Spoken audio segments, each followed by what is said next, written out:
ज्या ज्यावेळी या सृष्टीमध्ये अन्याय अत्याचार झाला त्यावेळी भगवान विष्णूंनी आपल्या भक्ताच्या रक्षणासाठी अवतार घेतले होते। 10 अवतार होते आणि या 10 अवतारापैकी भगवान विष्णूंचा 6वा अवतार म्हणजे भगवान परशुराम। आणि भगवान परशुरामांचा जो जन्म आहे तो अक्षय तृतीयाच्या दिवशी झाला। सुंदर रहस्यमय अशी कथा आहे। तर मित्रांनो, आजही आपण पाहतो की कोकणची भूमी म्हणजे भगवान परशुरामांनी तयार केली। बघा, आजही आपण पाहतो कोकणामध्ये भगवान परशुरामांची अनेक मंदिरे आहेत आणि अक्षय तृतीयाच्या दिवशी जन्म उत्सव त्या ठिकाणी साजरा केला जातो। तर आजच्या व्हिडिओमधून आपण पाहणार आहोत की भगवान परशुरामांचा जन्म कसा झाला। रहस्यमय अशी कथा आहे। अगदी कथा ऐकल्यानंतर सत्याचा विजय जरूर होतो, फक्त वेळ लागतो। मग तो कितीही बलवान असू, कितीही धनवान असू, त्याचा शेवट निश्चित होतो। बघा, तर मित्रांनो, अक्षय तृतीयाच्या दिवशी सुंदर अशी ही परशुरामाची कथा ऐकल्यानंतर आपल्याला पुण्य प्राप्त होणार आहे।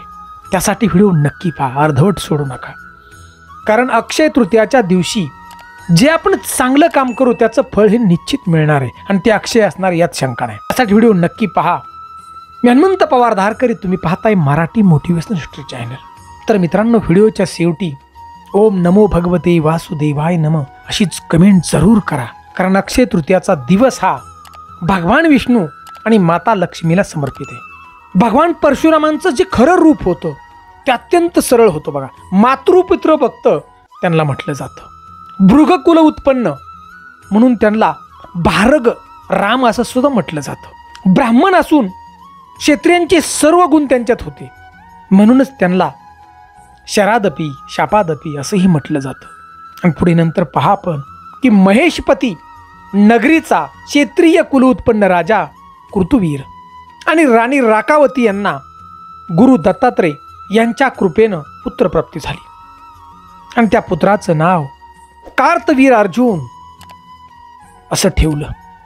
परंतु या मुलाला जन्मताच दोन्ही हात नव्हते आणि 5 वर्षानंतर गुरु दत्तात्रयांच्या कृपेनं त्या मुलाला अचानक 1000 हात उत्पन्न झाले आणि म्हणूनच त्या मुलाला सहस्र अर्जुन असं म्हटलं जाऊ लागलं। आणि या मुलाला तेव्हा दत्तगुरूंनी उपदेश केला होता की हे कार्तवीर अर्जुना, तू क्षत्रियांचा स्वामी बनशील, संपूर्ण क्षत्रिय कुळाचा। तिन्ही लोकांचं सामर्थ्य तुझ्यामध्ये असणार, पण ध्यानात ठेव, तू लोभी बनू नकोस। वाईट संगतीमुळं तू देव गुरु संत या सगळ्यांचा अपमान करू नकोस। आणि ज्या दिवशी तू अपमान करशील ना,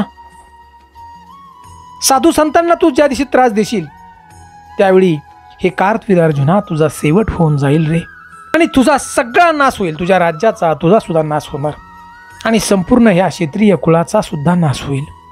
आणि हा कार्तवीर अर्जुन हा फार शक्तिशाली होता। बघा, अफाट शक्ती त्याच्याकडे होती।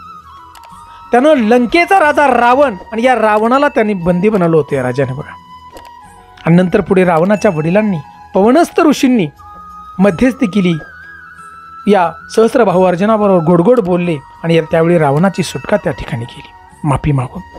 पण नंतर पुढे हा कार्तवीर अर्जुन म्हणजेच सहस्त्रबाहू अर्जुन एवढा वाईट वागू लागला, शक्तीचा अहंकार झाला त्याला। साधू ऋषी मुनी या सगळ्यांना त्रास देऊ लागला तो। एवढंच नाही तर गुरु दत्तात्रयांनी सांगितल्याप्रमाणे त्यानं नम्रता सोडून दिली, तो सगळं विसरून गेला गुरु दत्तात्रयांचा उपदेश।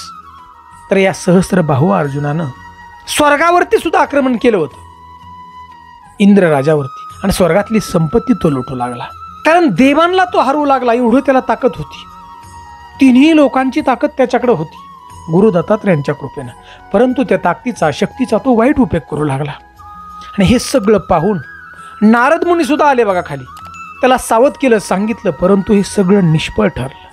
आणि या सहस्त्रबाहू अर्जुनानं या पृथ्वीवरती अन्याय अत्याचार करू लागला। साधू ऋषी मुनी यांना तो त्रास देऊ लागला आणि नंतर पुढे त्यानं इंद्र लोकावर सुद्धा आक्रमण केलं आणि इंद्र लोकांची सुद्धा संपत्ती लुटू लागला। आता त्याला हरवू तर कुणी शकत नाही, मारू कुणी शकत नाही। त्यावेळी सगळं देव आहेत ना, ते भगवान शिवशंकर नाधिमाया शक्ती माता पार्वती यांच्याकडे गेले आणि त्या ठिकाणी प्रार्थना केली देवांनी, सहस्रार्जुनाचा नाश करण्यासाठी आपली भावना व्यक्त त्या ठिकाणी केली आणि त्यावेळी माता पार्वतीने तथास्तु म्हटलं. पुढे नंतर अधिमाया शक्तीने सांगितल्याप्रमाणे पुढे पहा, रेणुक राजा आणि भोगावती राणी यांनी त्रिवेणी संगमावरती पुत्र प्राप्तीसाठी पुत्र कामेष्टिक यज्ञ केला होता मोठा. आणि या यज्ञातून रेणुका माता त्या ठिकाणी प्रकट झाली, म्हणजेच अधिमाया शक्ती पार्वती माता. आणि पुढे इकडे अश्विनी कुमाराच्या कृपेनं नवतारुण्य मिळालं आणि आरोग्य प्राप्त झालेले भृगवंशीय चवन ऋषींचा पुत्र रुचित आणि गाधी राजाची कन्या सत्यवती यांच्या पोटी जन्मलेले जमदग्न ऋषी इकडे जन्मले. हे साक्षात भगवान शिवशंकराचा अवतार जमदग्न ऋषी. आणि नंतर अगस्त्य ऋषींच्या सांगितल्याप्रमाणे पूर्वसंकेताप्रमाणे त्यांच्या ब्राह्मण जमदग्नी आणि इकडे क्षत्रिय कुळातील रेणुका देवी यांचा त्या ठिकाणी विवाह झाला. आणि पुढे नंतर रेणुका मातेला वसु, विश्ववसु, बृहत बानू आणि बृहत बनभ या 4 पुत्र झाले.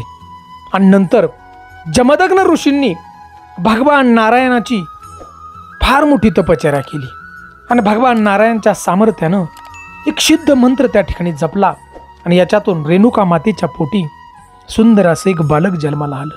ते बालक अक्षय तृतीयाच्या दिवशी जन्माला आलं आणि त्याचं नाव रामभद्र असं ठेवण्यात आलं. आणि रामभद्र म्हणजेच परशुराम, कारण रामभद्र यांनी भगवान शिवशंकराची घोर अशी तपश्चर्या केली कैलासावरती जाऊन.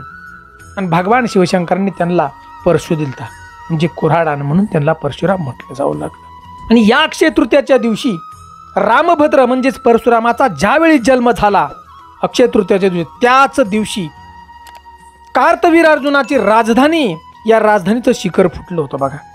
चोराडा झालता, इशारा मिळाला होता त्याला तिकडे की तुझा अंत जवळ आला. पुढे नंतर परशुरामांनी घोर अशी अनेक तपश्चर्या केली आणि शस्त्र आणि शास्त्र सगळी विद्या त्यांनी जाणून घेतली होती. भगवान शिवशंकरांनी परशु दिलेला होता. माता पार्वतीने सुद्धा बघा त्यांना अनेक अशी हत्यारं दिलेली होती. तर ही कथा फार मोठी, फक्त आपण अक्षय तृतीयापर्यंतच कथा ऐकतोय की जन्म कसा झाला. पुढे नंतर अनेक राजा महाराजांना या सहस्रबाहू अर्जुनानं तकलीफ द्यायला चालू केली होती बघा. अनेक राज्य त्यानं जिंकली, साधू ऋषी मुनी यांचा त्यानं तकलीफ द्यायला चालू केली होती. तर हा सहस्रबाहू अर्जुन हा जो राजा होता तो जमदग्नी ऋषींच्या आश्रमात त्या ठिकाणी आला आणि कामधनु गाय घेण्यासाठी आला होता बघा. त्या ठिकाणी असं युद्ध त्या ठिकाणी झालं. जमदग्न ऋषींचा त्या ठिकाणी शिरच्छेद या राजानं केलेला होता. परशुराम त्या ठिकाणी कैलासावरती होते. रेणुका मातेने आवाज दिला, परशुरामा धाव आता.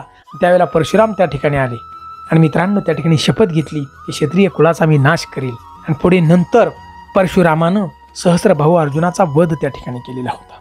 फार मोठी कथा आहे. आजही मित्रांनो भगवान परशुराम हे चिरंजीवी आहेत. महेंद्र नावाच्या पर्वतावरती आजही येतात. प्रभू रामचंद्रांना आपला धनुष्य दिलेला होता त्यांनी. सुंदर अशी कथा आहे. तर मित्रांनो या कथेतून आपण एकच घ्यायचंय की जो दुसऱ्यावरती अन्याय अत्याचार करतो ना त्याचा शेवट हा निश्चित होणार असतो.